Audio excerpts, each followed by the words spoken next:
What's going on, Seawolves? You're watching Hot Takes, brought to you by USG. I'm your host, AT Bianco, and I'm excited to introduce our guest today, the Associate Dean of Students, the Jeff Barnett. Hey. Thank you for being with us today. Thanks for having me, I think. Of course. Yeah. The key word there, I think. Uh-huh. How are you with hot sauce? We're going to find out. Not great. Not great. I'm feeling a little nervous.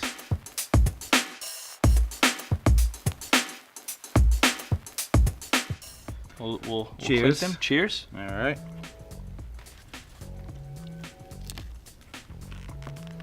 It's not so bad so far. Yeah, so far. Sometimes they start real subtle and they kind of creep up on you. Yeah, too, no, so. exactly. Being the Associate Dean of Students, you oversee several areas, related to student life and community development. What is your favorite part of, the whole ride? Of the whole ride of Stony Brook or the job? I've been in Stony Brook for a long time, so it's been a long ride. It's been, I came here as a student, as a transfer student 20 years ago. So talk about that for one.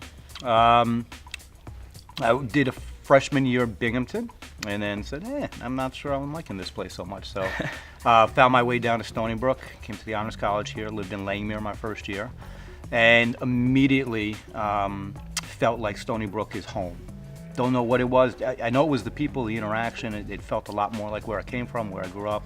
So yeah, I was a student here, did the whole pre-med thing, decided at some point, nah. But TA'd chemistry and did the whole orgo, but I think it's really once I got to orgo that I thought maybe not so much. But I graduated mid-year and I needed something to do, and there just happened to be a job open as a hall director, and loved it. Loved working hall council. Of all things, loved guiding students and getting them to see them grow as leaders. From there, I wound up working with Dean Gatteau in academic advising. Actually, 15 years ago, we worked together. He was my boss then. Dean Stein, who some people don't know anymore, which is really, weird for me because he's been a Stony Brook legend. Invited me to join the Dean of Students office and do a lot of fun things. So I've been there since. So how long does that give you here at this university, kind of combined from you being a student to you transitioning over in your career? I've been here since the fall of 1997. Fall of 1997. You born in 1997? I was born November 1997. Okay, so I got here. And I just turned 21 a couple weeks, about a month ago. So that's about how long I've been here. Yeah. Wow. Yeah, a long time. I remember when I was 21. So our next sauce is High River Sauce Rogue. It's a Moruga blood orange scorpion pepper sauce, and I'm going to tell you about this one. You're going to taste the orange. Not the scorpion. Maybe a little bit of the scorpion, but we'll see. All right, so we got to cheers it up again. Cheers it up. That first one was pretty hot, by the way. I'm just saying. So just the be careful baseline with this one. is high.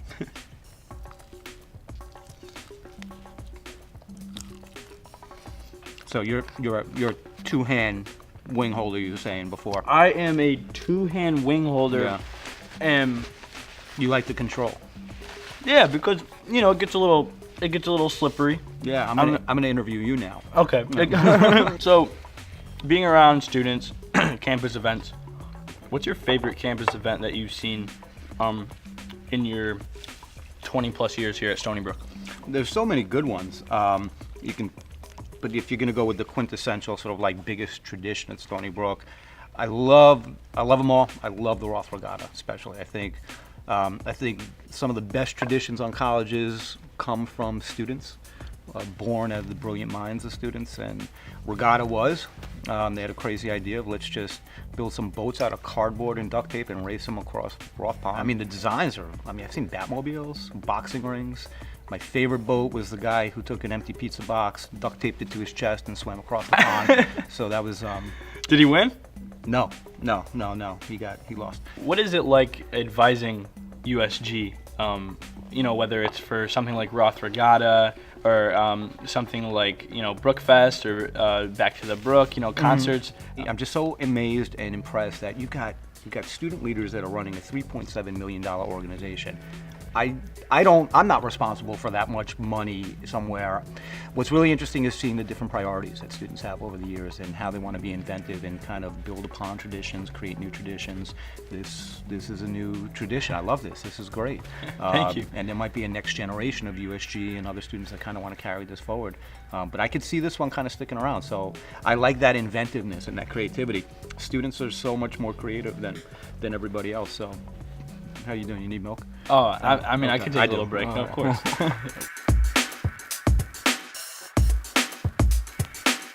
I heard number 4 is really the dangerous one. So Number yeah. 4, yes. The title of this next one is Pain 100%. Okay. There's the proof of it. Don't All be right. scared. All right. We'll do this one together, and we'll clink wings again. So when you're ready, All right. there it is.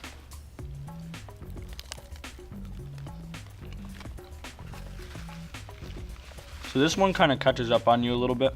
Yep. So to start, not so bad. Not so bad, but the No. aftertaste is a little different. Yeah. It's like, I don't know. You could definitely see why it's named Pain 100%. So you've been around Stony Brook for a long time now. I'm curious to know what life was like as a student. You know, you've kind of had the luxury of being on both sides of the spectrum as a student, as well as a leader at this university. So just explain that, your experience, any funny stories, any distinct memories that you have of being a Seawolf. Well, yeah. I mean, let me paint a portrait of what Stony Brook was like back then, right? So we were Division III. We weren't the Seawolves yet. We did not have a stadium. I remember celebrating homecoming on what is now the campus recreation fields, was the football field, and we had rickety bleachers that gave you splinters when you sat on them. But what was always here, if it wasn't the facilities. Oh, and by the way, we had rat traps at the end hall lounges with slabs of peanut butter. I mean, this was pre-residence hall renovations. Now we get renovated every 10 years in the residence halls. You said rat traps with peanut butter on them. Yeah, I guess that was the bait at the time. So who put those there? I imagine it was the facilities folks. So what you see and what you get now on campus is a qualitatively different experience. I mean, to see the growth here is amazing. And you've been here for the whole entire ride, pretty much. Not the entire. No, I mean this place started in 1957, but I guess the modern era of it. Yeah, yes, yeah, the Stony modern Brook. era. Because you said that there wasn't even the mascot of Seawolves, right? Not at that time. We went Division I in early 2000s. Okay. So that's what Stony Brook was like then. We were undergoing residence hall renovations at that time, so there was always a building or two that was shut down on a residence hall. We didn't have as many residence halls. There was no West Apartments. There was no Nobel Halls. You know, these places didn't exist. There was no Wong Center. Humanities used to have a food court in it. That's where I got lunch most of the time. Okay, So I this could is- definitely see it as you walk in. It's kind of like where the lecture hall's now. Okay. That used to be level ground. So, the SAC just opened up. When I got here, the SAC opened up in 1997. It was just phase 1. They didn't have the ballroom A, ballroom B. It's just auditorium. So we used to do a lot of programming and set up chairs just in the lobby of the SAC. So it's just a very different kind of space and place here. But what has always been consistent is, again, the spirit. People have been really proud to be here. The students have always been amazingly brilliant. The diversity here has been very rich. And we just, people have enjoyed supporting each other. That's what's made Stony Brook become what it is really quickly, is how hard the people work and how much people are invested in this place. I like that a lot. Yep. So moving on to the next sauce. Are you ready? Yeah, I heard bad things about this one. All right. So the next one is called Da Bomb, Okay. and it's Beyond Insanity.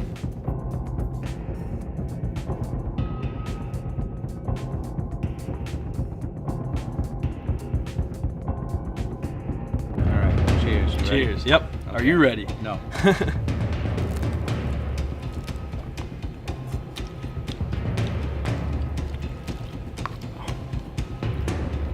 All right. Yeah. Are you all right? It's nasty. Yeah, it is I don't like nasty. it. You can take a drink of milk. Okay. We can get to that.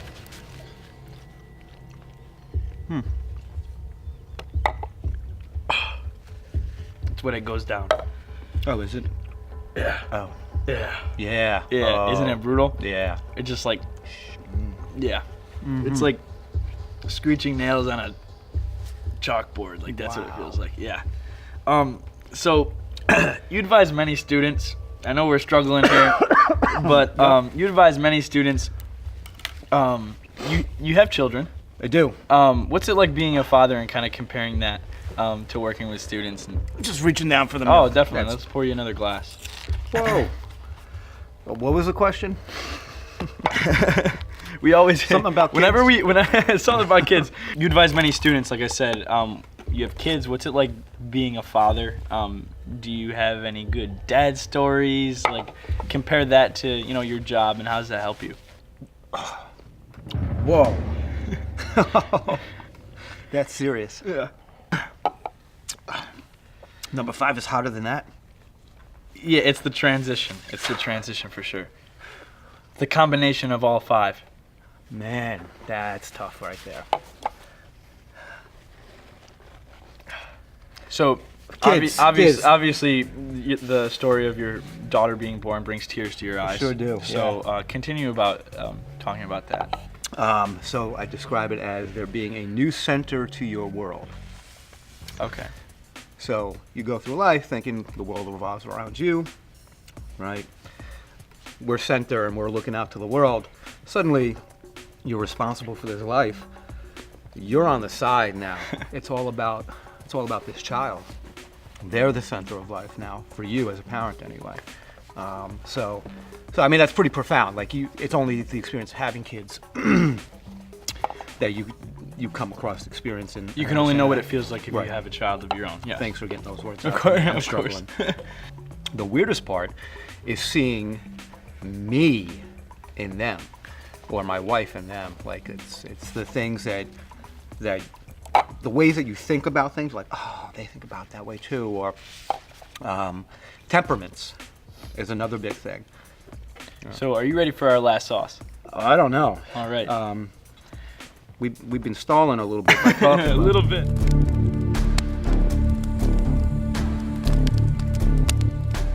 Let's get to it. All right. Cheers. Cheers. A little tiny bite. There you go. I think that's all I can do. Woo. That one's hefty. So, word on the street is that you cry watching HGTV. Oh yeah, is that the rumor? That's the word on Yeah. the street. Nice. Explain that to us. Yeah, no, it's the shiplap and the decor. I really love that. It affects me. Yeah, yeah. No, well, we do watch that show. That channel. You watch it with your family a lot? Yeah, sometimes. I mean, you know what's amazing? I don't know if college students right now are doing this, but my kids don't watch TV, and kids don't watch TV. I don't watch No. TV that much personally. For me, What do you watch? You stream or you watch YouTube? It's honestly YouTube. It's honestly, if I'm gonna watch something, it's either watching a video on Twitter. Yep. It's social media now. Yeah. So they that's what it is for them too. So but the way they market to the kids is weird. So my kids watch, and it's not just my kids. Kids of my kids' age watch YouTube. They watch other kids playing toys, Or video games. but they have the same toys. But they're not playing with the toys they have. They're watching other people playing with the same toys that they have. So they're watching a lot of YouTube. So no, we don't watch it. We don't watch a lot of HDTV. We watch what they do. They're doing a lot of social media right now, Musically and TikTok. You guys do that? You know about that? I've heard of it. Yeah, you make music videos. Yeah, you all right there? That's tough. I got the tears I know. coming You out. see The- them. the I sau- know. the sauce heavy. I cheated a little. I'm just. I Ooh. took a little tiny. I got bite. a great big splash of sauce on my tongue.